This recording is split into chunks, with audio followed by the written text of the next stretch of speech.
Hi everyone, I'm Dr. Sindhura. This video is about the various drugs given to COVID positive patients at hospitals.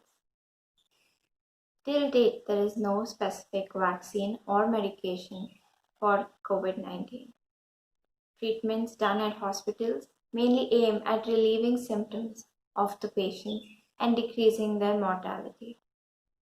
Many drugs have been administered for this purpose, and one such drug is hydroxychloroquine or HCQ. HCQ is a drug that was initially thought to reduce the mortality of the disease, but further research shows that HCQ is actually inefficient when it comes to decreasing mortality, or even for that matter, it is ineffective in treating patients with mild symptoms.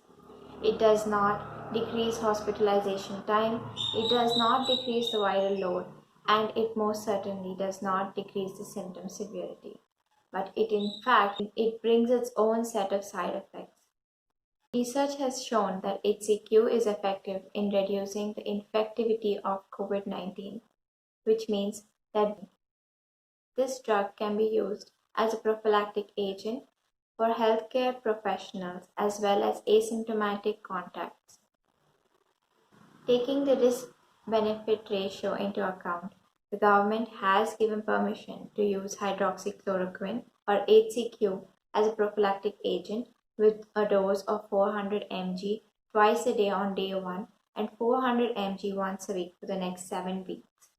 This drug needs to be strictly monitored by a medical practitioner and is strictly not to be given for patients with cardiomyopathies, retinopathies, hypersensitivities, and certain deficiencies. It is also not to be given in children under the age of 15. This drug has multiple side effects like nausea, vomiting, abdominal pain, and cardiomyopathies. It also causes certain amount of hair loss and psychosis. Another such drug used to combat COVID 19 is dexamethasone. It is a corticosteroid. Some other corticosteroids like prednisolone, methylprednisolone, hydrocortisone, all these can also be used in place of dexamethasone. Now, studies in UK have shown that dexamethasone is effective in reducing the mortality of patients on ventilators by 35% and the mortality of patients on oxygen therapy by 20%. This is a huge difference. Now, how dexamethasone acts is that it has an anti-inflammatory action. This drug should be only given to patients who are in critical care or who are on oxygen therapy. It should not be given to patients who have mild symptoms. Now, dexamethasone acts by inhibiting something called a cytokine storm. So, this cytokine storm is nothing but when the body goes into overdrive, when the immune system goes into overdrive trying to flush the virus out of the body. In this process, the immune system harms the body and causes unwanted problems like multiple organ damage, lung damage, etc. So, to prevent this damage from occurring, we administer corticosteroids. These steroids, because they are anti inflammatory in action, they decrease the inflammatory response. Now, corticosteroids do have a lot of adverse effects. Some are hyperglycemia, which is high blood glucose level. It also might cause certain amount of psychotic effects. It can also cause secondary infections and many others. So this medication has to be administered by a medical professional and must be strictly monitored by them. Now, the third drug used to treat COVID 19 is a drug called itolizumab. This drug is a monoclonal antibody used to treat acute psoriasis.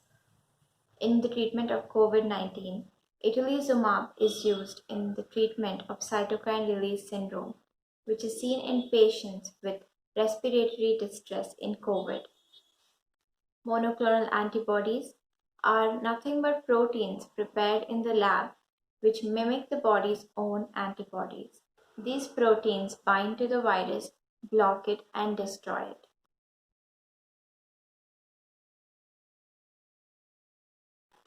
The fourth treatment method used is plasma therapy. Plasma therapy has become increasingly popular in patients who don't respond to any of the drugs.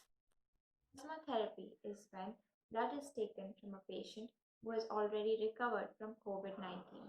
This person has antibodies in his bloodstream which were which were the reason why he was able to recover from the disease. These antibodies will help the person in overcoming COVID.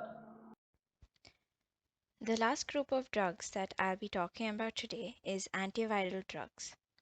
Antiviral drugs like remdesivir, favipiravir, etc. have become increasingly popular in treating COVID. These drugs act by inhibiting the replication of the coronavirus, which means that it does not allow the virus to multiply.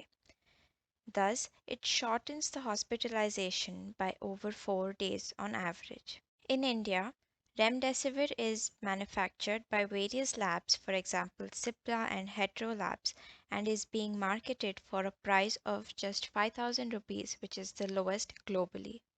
Anticoagulant therapy with heparin appears to be associated with better prognosis in severe COVID-19. If you liked the video, please like, share, and subscribe to my channel. If you wish to receive more videos or any information regarding medical treatment, please leave a comment.